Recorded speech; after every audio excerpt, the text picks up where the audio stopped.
Hi everybody and welcome. My name is Benita Hutchison, your Psychic Life and Business Coach, here to offer you my February forecast. As you know, I love working with the Publishing Goblins Oracle Dice set, and this is the second edition. I'm quite excited that the third, which I have ordered, is coming out soon. There will be more die. I'll probably be splitting it into two, and then we can compare the forecasts and see how they line up, because it'll be a lot of die. We'll see how it goes.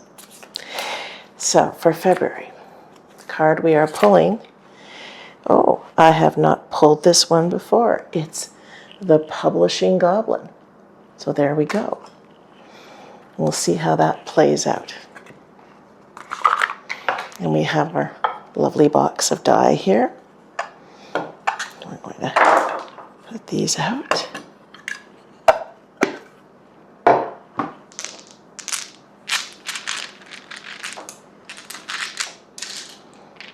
Let's see what we get for February.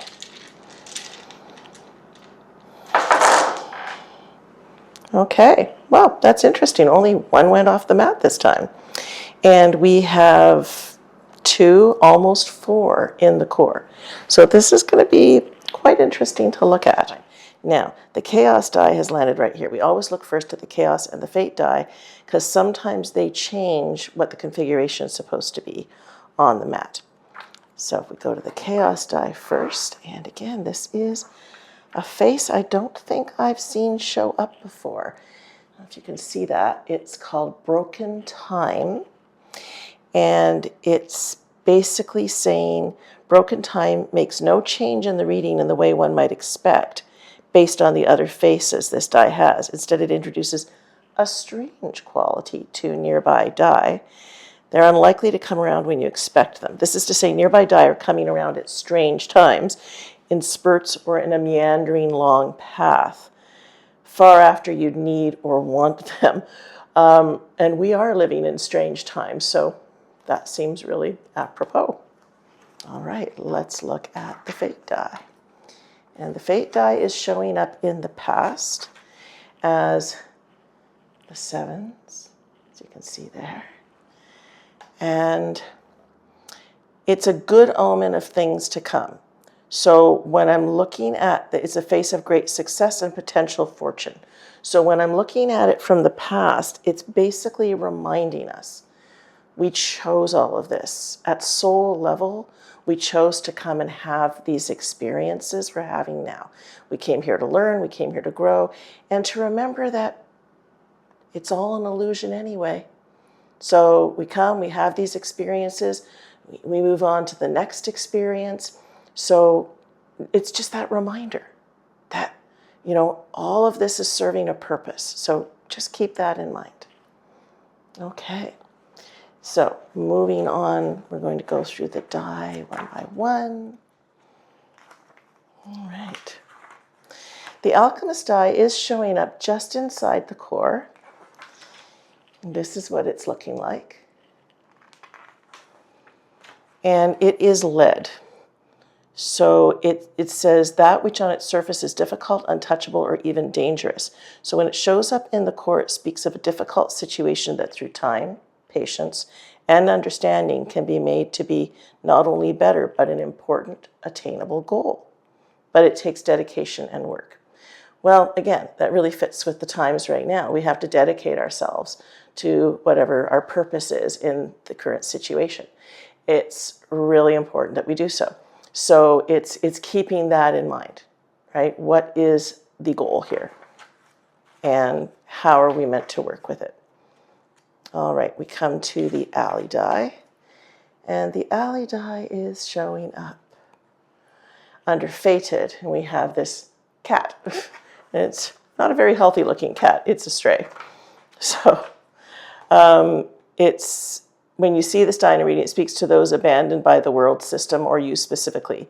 It means things have been abandoned or lost, and you must recognize what's been left behind in your actions and your haste to enact change. Some things we learn to let be stray. Some we must find a way to return to the flock. So what have you overlooked? What do you need to come back to, and what do you need to let go of?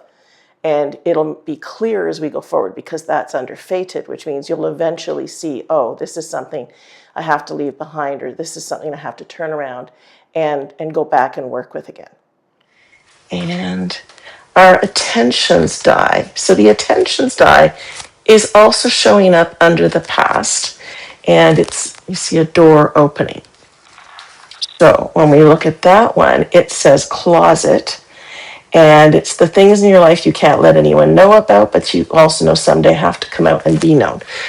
Makes sense, it's showing up in the past because it's all about our history. What are the core patterns that we've maybe shut down growing up just to survive our experiences, and now we need to turn around and face them. These things need to be addressed. So this is the kind of work we're doing now. What do I have to address that's been sitting in the past that now needs to be worked on? Our autumn die is showing up in the present as this little wagon.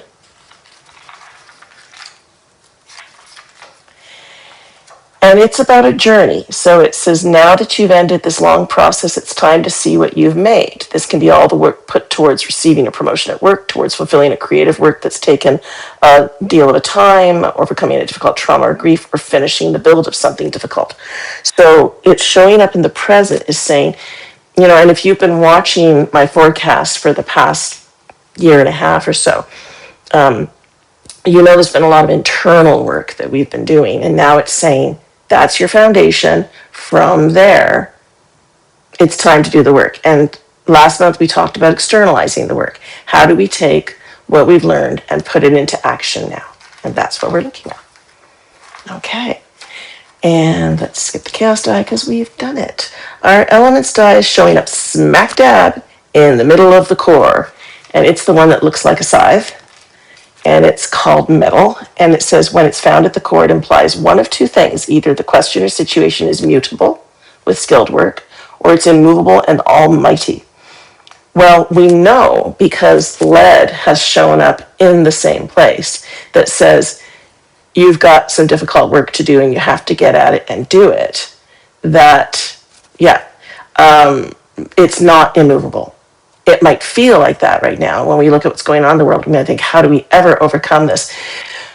But I think one of the really important things to remember here is fascism is never sustainable. It never has been. It never will be. There is a point where the people rebel, and we're seeing that now. In fact, during Gandhi's time, the Brits thought they would always rule India. And, Gandhi basically said, there's only so many of you. There's 300 million Indians, and when they decide that they will not obey your rules, you'll lose. You will eventually leave, and eventually they did. So when enough people say, yeah, we won't tolerate this, change occurs. So it's saying this is not an immovable situation, and this might be in a broader scope, but also in your own life, whatever you think is something that you just can't do anything about. Yes, you can. Yes, it's changeable, and just keep going. All right. We dealt with the fake die. So the Goblin card, and this is the card that rules this month. This is the one I showed you earlier. It says, when the Publishing Goblin comes up in a reading, they see something kin in you, a deep rumbling hunger for something that can never be sated. The Goblin sees this need in you and asks you to recognize it for yourself. The Goblin does not regret what they do, but they know how it cuts them off from the world, takes them from friends and family. It's a lonely space to desire so much, isn't it? The Goblin asks you to look at your hands. What do they do? Who are you? Are you lost away in what you want so badly that you've missed connections? Love, attachment? What is it that keeps you up, unable to sleep? What do you obsess about? So it's looking at that to which we're very attached and the effects that has on us. A lot of this is embracing the shadow, embracing the things about yourself that you might prefer to think aren't you. But we all have our shadow side. And if we do the work to really understand our shadow and support it to consciousness, the same part of us that might just go for what it wants, everybody else be damned, can be the part that actually comes up in a powerful way to make a difference in the world. But it first has to become conscious. So you can't just go, oh, I don't want to look at that part of myself. And this is a lot of what we're seeing in the world now. We're seeing the shadow side of people, and it's bringing out of people either the worst or the best in them. We all get to look at that side of ourselves. Whatever we see in the world, we have to acknowledge, I'm capable of that too. So what do I want to do with that? Do I want to support that part of me to come to consciousness, the part that would act out of anger and hate, and help it to see there's a better way in the world? Or do I want to push it down inside and just let it burst out at odd times and create karma in my life? So it's very much about learning to let that part of ourselves up, observe it, work with it, and support it to a greater awareness. The whole idea being that at the end of this life, you have woken up as much as you possibly can. And that can't happen if we're suppressing parts of ourselves, if we don't want to look at something about ourselves. We need to keep waking up. Okay, so that's our goblin die. And the influences die comes up, and that is one that's got a face I haven't seen before. It's the puppet, or it may be a long time since I've seen it. The puppet is showing up in the present, and it's a warning. Someone or something is being controlled. The mystery of what it means, what's being controlled to what ends, are what must be determined within the reading. And so it points to the presence of manipulation. And it's interesting that we have the one die in the present saying, you build on the foundation of what you've learned. It's also saying, look at any way you seek to manipulate or you feel you are being manipulated. What's happening in terms of the use of power in your life? And are you responding to it with everything that you've learned? It's easy when we're thrown off by circumstances to resort to old patterns instead of saying, hold on a second, I've been doing all this work on myself. I've got these tools now. Am I employing those tools? Am I applying what I've learned? Or am I just resorting to a reaction? It's really hard when you're dealing with situations that are daunting and we react out of fear. We respond from our center. So center yourself and ask in that situation, what is required of me, if anything? What is required of me? What is the next step that I'm meant to take on my soul's journey, not on my conditioned mind's reaction? Okay.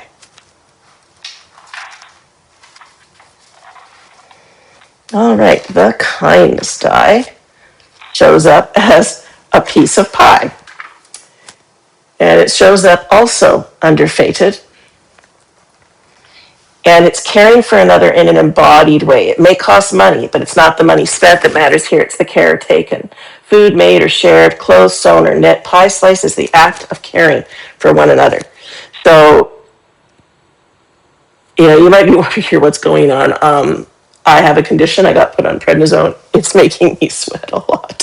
So that's what's happening right now. That's my thing I'm dealing with right now. So it's interesting that it shows up in the same place as the stray. That's about what have you left behind that you need to go back and take care of. So it's saying fated is we're moving towards taking care of each other.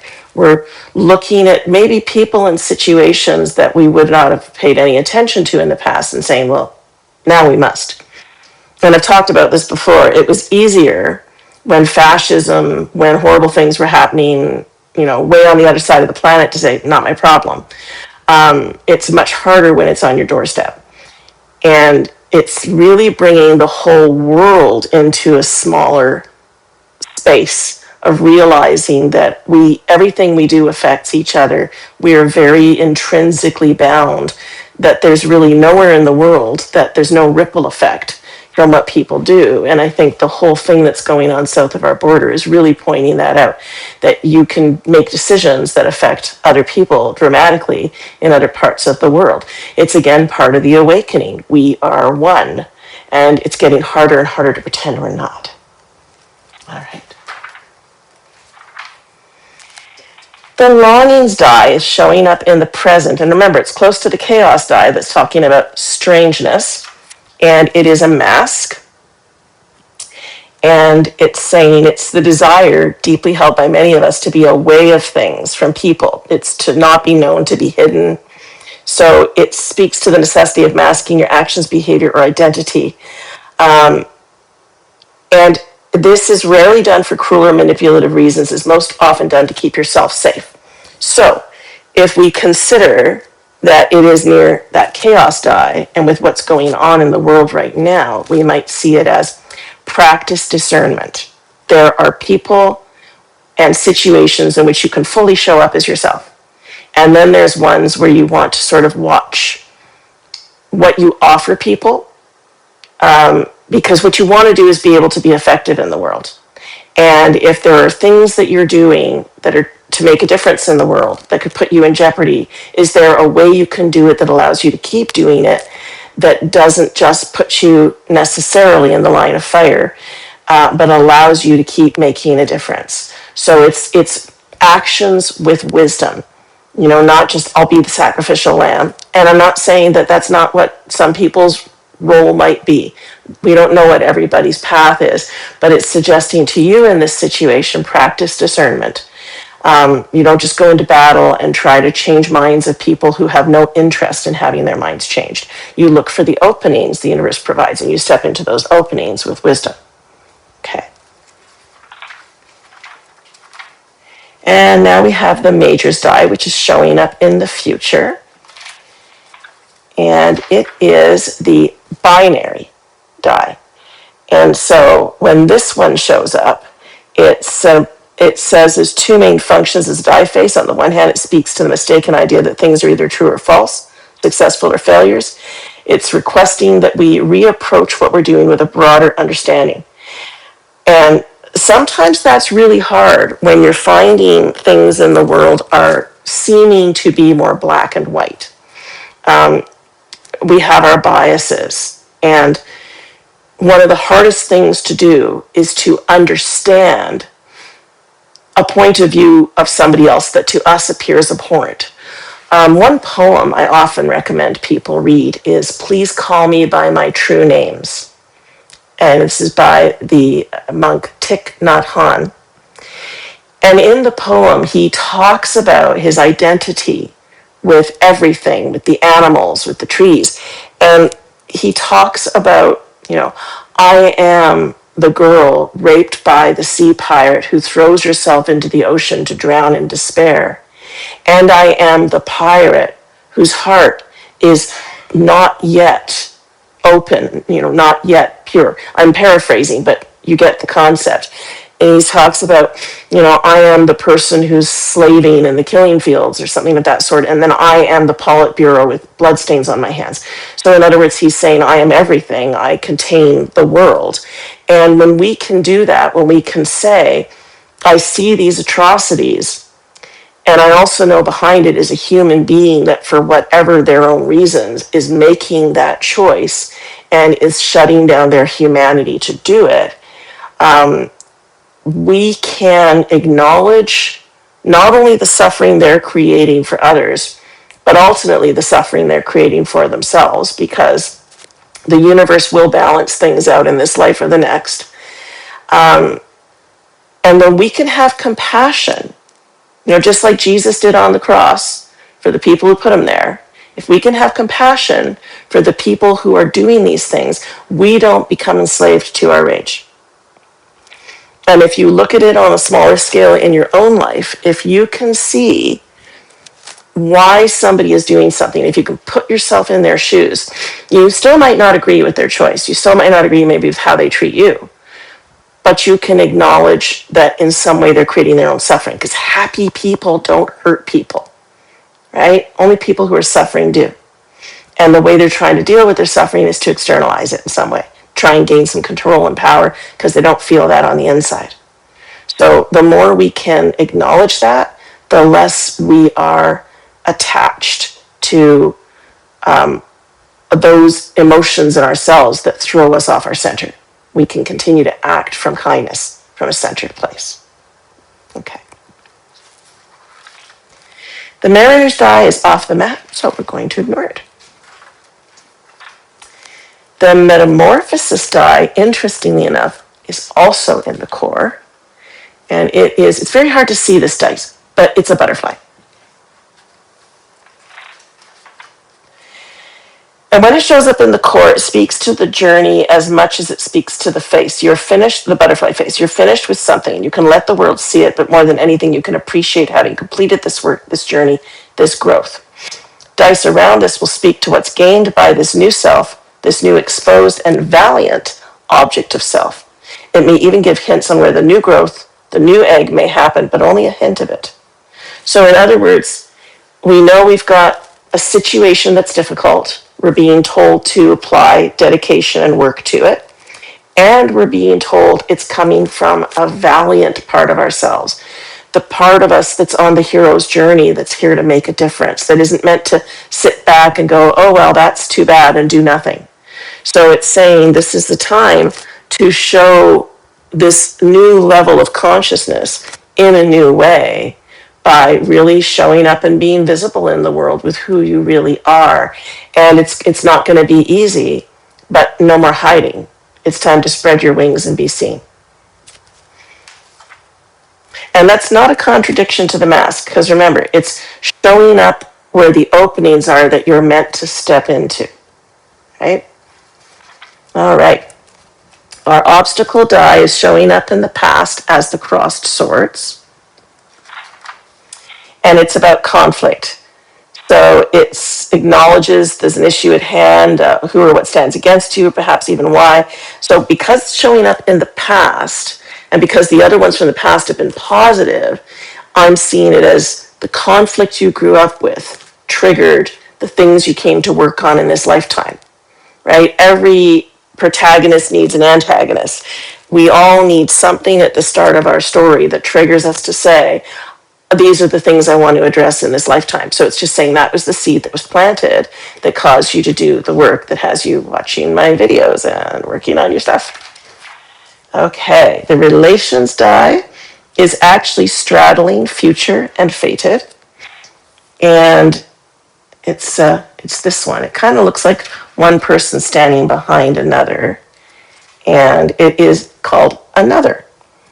And it most often speaks of a power imbalance between the querent and another person who lords over them. So, in other words, it makes sense that it's showing up in the future and fated because we have these catalysts in our world right now that are overpowering our situation and forcing us to do some work we probably wouldn't do otherwise. And remember that the future one is the dice we've seen so far in the future is the one that says be able to look at both points of view, have compassion, and then that overpowering forces us to show kindness to whatever we've been ignoring or overlooking. So we need our catalysts for growth, and their catalysts don't bring us gentle lessons all the time. And under inevitable, we have, interesting enough, sex. And it's showing up on this curve that goes to the word inevitable. And it speaks to attraction, desire, concerns rising from difficult desires, experience of a totally positive relationship. So it's all about sexuality. And of course, sexuality is connected to creation. So the fact that it shows up on that timeline is an interesting one as well, because it's on the same line as the person who overpowers us. So you can look at, am I dealing with a situation in my own life that's an intimate relationship where I feel overpowered? Am I willing to address that? In that case, the stray might be the part of you that you buried that said, this is acceptable when it's not. And you start to listen to the parts of you that say, this is not acceptable. And, I don't want this experience. And you start to support that part and start setting some boundaries or stepping away from a situation that's not working for you. So that stray might be the part of you just have never listened to that says, I don't want this experience. This isn't good for me. On the larger scale, we see somebody in power who has abused, on the physical level, a lot of people in concert with other people in power who've done that. So we get to look at that on a bigger scale about boundaries and about the importance of values and how we treat people and how we want to teach our children how they should treat each other and how they should treat themselves. It's that bigger story of moving into a society that once again embraces higher values, valuing people for who they are, not necessarily the body that they find themselves in, valuing what they have to say, valuing their heart, wanting to gently support each other's growth. And so when we see the shadow side of sexuality, we see people being used like objects and being abused. It brings that to the surface. How do we treat ourselves? How do we treat each other? Do we bring those higher values and respect to our situations? Or are we objectifying? Are we using a relationship to feel better about ourselves instead of actually caring about that person? Because in a deep, loving relationship, the other person's well-being, the other person's happiness is absolutely crucial to us. We can't enjoy ourselves. We can't be happy if we know the other person's hurting. So it's a great opportunity to look at your relationships in your life. Do you really value what your partner says? If they say, I don't want to do this tonight, or I don't want to go there, do we try to convince them otherwise, or do we really hear them out? Do we say, well, if that's how you feel, your feelings are more important to me than what I wanted to do, I'm going to honor those feelings. And if both people are doing that, both people are really listening to the other and not honoring themselves, but honoring each other, it tends to make for a smoother relationship. So that, we're really moving back to the joy of loving somebody well. In our society, in a lot of ways, has become very consumerist. How do I get what I want? How do I get what I want to feel safe? How do I get what I want to feel sated? And we've forgotten, in a lot of cases, the joy of showing up at your neighbor's door with food when you know they're sick. Checking on an elderly neighbor you haven't heard from in a while, making sure they're okay. Anticipating your partner's needs. And it might be something as simple as bringing them a cup of coffee when you know they're sitting at their desk and they're buried in paperwork. Asking them, well, what would you like to do tonight? And if both people are doing that and you're not blocking receiving, there's a beautiful cycle of abundance that occurs there. Right? So when we look at the Suits die, it is also showing up in the past. And it is the Crown. And it's referring to the major arcana. So it says dice it ends up near are major importance. So it's saying, because it's sitting with all those other die in the past, the work you've done in the past, the things you learn of major importance. There's an expression, whatever we refuse to look at from our past, we're doomed to repeat. If we are not looking at our patterns, we're bound to repeat them. So it's really, really important that we take all the lessons we've been learning over the last few years and apply them and recognize when we're running old patterns, when we're having a reaction instead of a centered response. Okay. The Sar die is showing up, under the present, and it's a sun. And again, it's near the chaos die. And it's actually, that one's called radiance, not the sun. The sun is a slightly different image. And this one is about when we can become glamorous. It's most often in the summer, beach body swimsuits. Radiance is not a negative, it's not superficial, it's in many ways radiating beauty. The way we can expose ourselves physically, mentally, or emotionally, be rewarded by being brilliant and lovely. So it's interesting, very, very interesting. Remember, it said strange times, that it is showing up next to the mask. So it's saying, in other words, there are times that you go, okay, in this situation, I cannot completely show up in my radiance because I will be blocked from my purpose and I have things to do. And then you can show up in your radiance when it's appropriate to do so. You might think of that about situations where people had to disguise themselves to take children out of, wartime Germany, to protect them, to hide them, to get them to safety so they wouldn't go to the camps. They had to use some subterfuge, but in other situations, they could show up and talk to other people about what they were doing, the right people, and get them involved. So it's saying there are times to fully show up as yourself. There's times to exercise some caution and some wisdom about when and how that's appropriate. So if you look at that in your own life, we see a lot of this on the internet where there's a lot of people trying to convince other people to see things their way instead of accepting they're just not my audience. And that's okay. And so looking at where are you meant to apply your energy and where is it simply not appropriate because there's no opening. All right. The winter die also shows up here. And this one, actually, I think makes a lot of sense for where it's showing up. It is the moon. So it looks like all the phases of the moon. And this one is the winter die, but the face is the moon. It says the winter is often viewed as the moon's domain, the moon itself being distant, cold, and more often seen as the nights grow longer.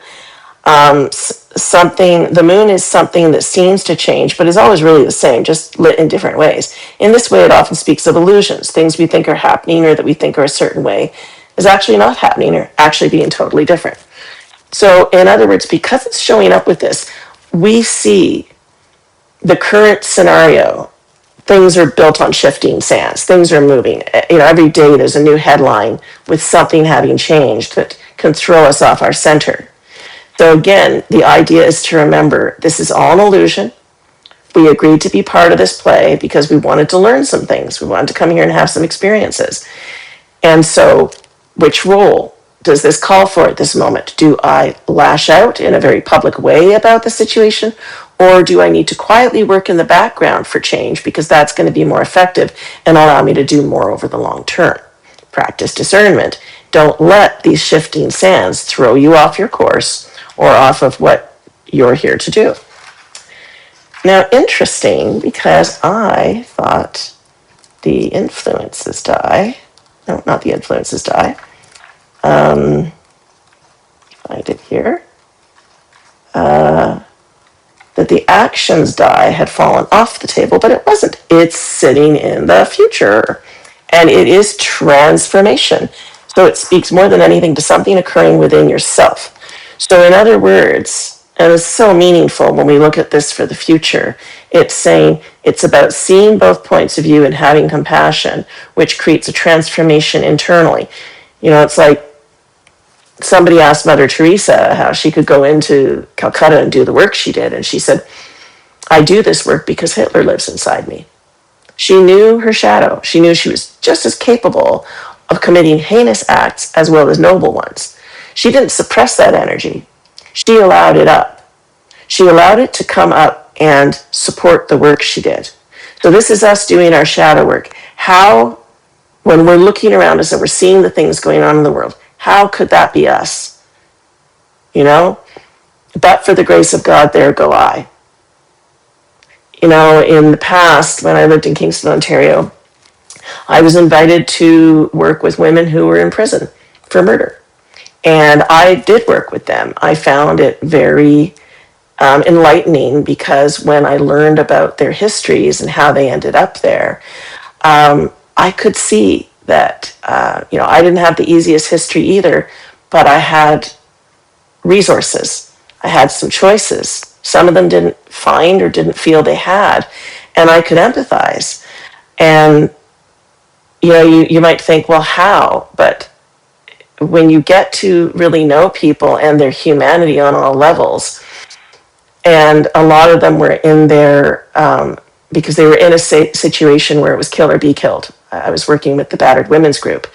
We can all say, I would not do that, but we don't know because we haven't been in that situation. We don't know what choices we would make.